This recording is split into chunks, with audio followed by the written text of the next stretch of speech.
Bago ang lahat, history muna. Si Jamal Murray ay isang Canadian professional player na nasa Denver Nuggets, isang point guard. Pinanganak si Jamal Murray noong February 23, 1997, 27 years old. 7th overall pick noong 2016 draft. Pinangunahan niya ang Denver Nuggets noong 2023 NBA Championship, kaya tinawag siyang The Blue Arrow. Pinanganak si Jamal Murray sa Kitchener, Ontario, pero lumipat sa Canada ang pamilya niya noong 9 na taong gulang na siya. Noong 3 years old na, si Jamal Murray, naglalaro na siya ng basketball at sumali sa 10 years old league noong 6 na taong gulang na siya. Noong mga 12 or 13 years old na siya, ay sinali siya ng kanyang ama sa mga pick-up games na ang mga kalaban ay mga high school at college player. Noong high school na si Jamal ay pumasok siya sa Grand River Collegiate Institute sa Kitchener at pagkatapos ay lumipat sa Orangeville Prep sa Ontario kung saan assistant coach ang kanyang ama. Siya at si Ton Maker ay nag-form ng duo at tinalo ang mga American school. Bata pa talaga ito, si Jamal ay may talento na talaga pagdating sa basketball. Dahil 3 beses itong naging MVP noong high school. Noong freshman niya ay naging top 25 list siya sa John Wooden Award sa ilalim ng coach na si John Calipari sa Kentucky.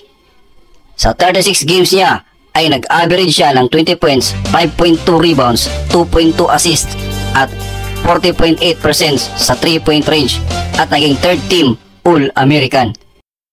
Pinangunahan niya ang Wildcats kung saan mayroong 7 future NBA players pero natalo sila sa Indiana na 5 seed sa 2nd round sa March Madness. Noong April 2016, nagdeklara si Murray na magpa-drop sa NBA.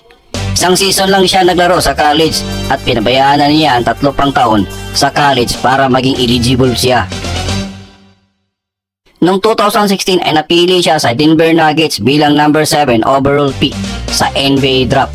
Noong August 9, 2016 ay pumirma siya ng 4-year rookie scale contract na nag-aalaga ng $14.51 million. Nakakapagtala si Murray ng career high na 19 points sa 112-109 na talo nga lang kontra Portland Blazers noong November 13, 2016.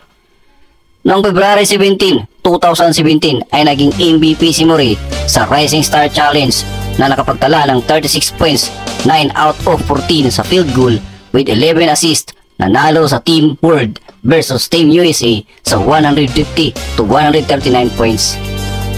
Maraming games na si Murray ay naging leading scorer sa Denver Nuggets hanggang sa Game 3 ng Nuggets kontra Portland sa 2nd round playoff series ay nakapagtala siya ng 34 points sa 4 na beses na overtime. Natalo nga lang kontra Portland Blazers pero rumisback siya sa Game 4 at umiscore ng 34 points ulit at naipanalo ang laban. Noong 2019-2020 season sa kanyang free agency ay nag-sign si Murray ng contract extension na 5-year, $170 million maximum deal sa Denver. Ito rin ang taon na umabot sila sa Western Conference Final na natalo nga lang kontra sa LA Lakers. Pero bago yun, nakapagtala muna sila ng multiple comeback na 3-1 deficit at mabantik sa Conference Final sa kasaysayan yan ng NBA. Bago ma-injury si Murray at tuluyang hindi makalaro sa 2021 at 2022 season ay nakapagtala si Murray ng 50 points nang walang free throw attempt at second player na may 50 points na may 80% from the field goal at 3-point range sa kasaysayan ng NBA. Noong 2022-2023 sa pagbabalik ni Murray galing injury, dito na niya nakuha ang kanyang first championship ring kasama itong si Nikola Jokic, Aaron Gordon at Michael Porter Jr. Hindi lang basta-basta championship ring dahil na-sweep nila ang LA Lakers na malakas na team at siya rin ang may record na 30 points average at may 50-40-90 shooting in the conference finals. So maraming nagsasabi na underrated nga itong si Murray.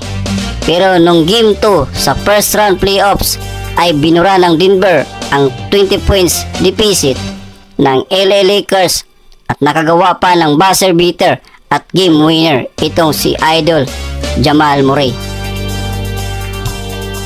Pero basta shooting duo at best point guard ang pag-uusapan, hindi nababanggit ang pangalan ni Jamal Murray Palagay ko, hindi kasi masyadong mayabang si Murray at tahimik lang na player gaya ni Kawhi Leonard, CJ McCollum at iba pa.